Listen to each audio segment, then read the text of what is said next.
vous êtes là. Bonjour. Alors, comme on est parti pour se faire chier un certain temps, je me suis dit qu'il fallait que je vous distraie, que je vous donne du fun. Et quoi de plus fun, quoi de plus distrayant que les écrits chrétiens apocryphes du IIe siècle. Oui, parce que bon, ceux du premier... Alors, un écrit apocryphe, qu'est-ce que c'est? Eh bien, c'est une sorte de brouillon de la Bible.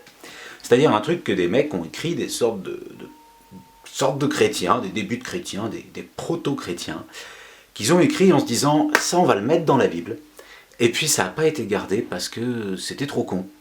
Et il faut savoir qu'on parle d'un bouquin où les gens ils vivent 300 ans dans le ventre d'une baleine et ils transforment de l'eau du robinet en Château Lafite. Alors trop con, par exemple, Jésus bébé combat des dragons. Et ça c'était trop con, on n'a pas gardé. Alors que Jésus soigne un lépreux en lui crachant dessus, attention, ça c'est crédible. D'ailleurs, il lui crache pas vraiment dessus. En fait, il crache par terre, il fait de la bouillie, il lui étale sur le visage. Enfin bon, ça revient à peu près au même. Du coup, là je vais vous raconter mon préféré, c'est celui où Jésus, il bute un petit camarade de classe. Et si vous êtes sage, je vous raconte celui où une sage-femme se brûle en mettant sa main dans Marie.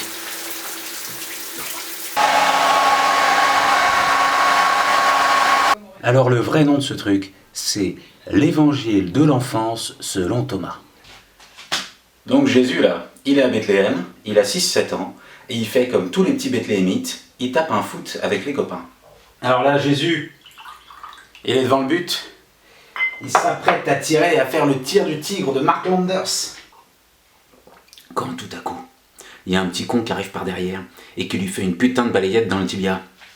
Alors là, Jésus, il s'effondre par terre, la gueule dans la poussière, il relève la tête et il regarde le gamin qui s'en va en rigolant. Et là, il dit « Tu ne courras plus jamais. » Et le gamin s'effondre. Mort. Panique générale. Tout le monde s'en mêle. La CPE, l'arbitre, tout le monde, quoi. Alors déjà, Jésus, il prend un rouge. Et puis, on va chercher Joseph, le père de Jésus. Oui, alors écoutez, monsieur Joseph, ça devient quand même... c'est n'importe quoi cette école. Maintenant, voilà, votre gamin, il commence à buter les autres gamins. Mais ça va, on va où, là, comme ça? Alors du coup, Joseph décide de prendre son fils en tête-à-tête.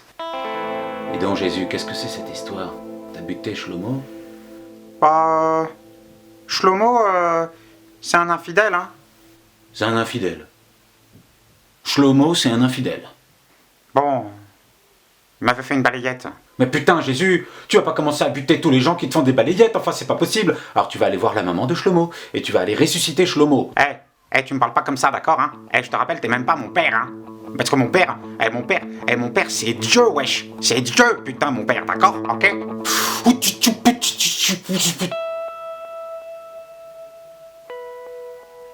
Bon, ça va pour cette fois. Mais n'oublie pas, Jésus, un grand pouvoir implique de grandes responsabilités. D'accord, papa. Alors voilà, tout est bien qui finit bien. Jésus s'approche du corps du petit Shlomo, il fait quelques trucs magiques, et là, Shlomo se relève sur ses deux jambes, et il marche. Alors évidemment, il prend un rouge pour simulation. Bon, j'espère que vous avez passé un bon moment avec moi, et que vous avez appris plein de choses. Alors évidemment, si vous allez chercher à la source, c'est pas écrit exactement comme ça.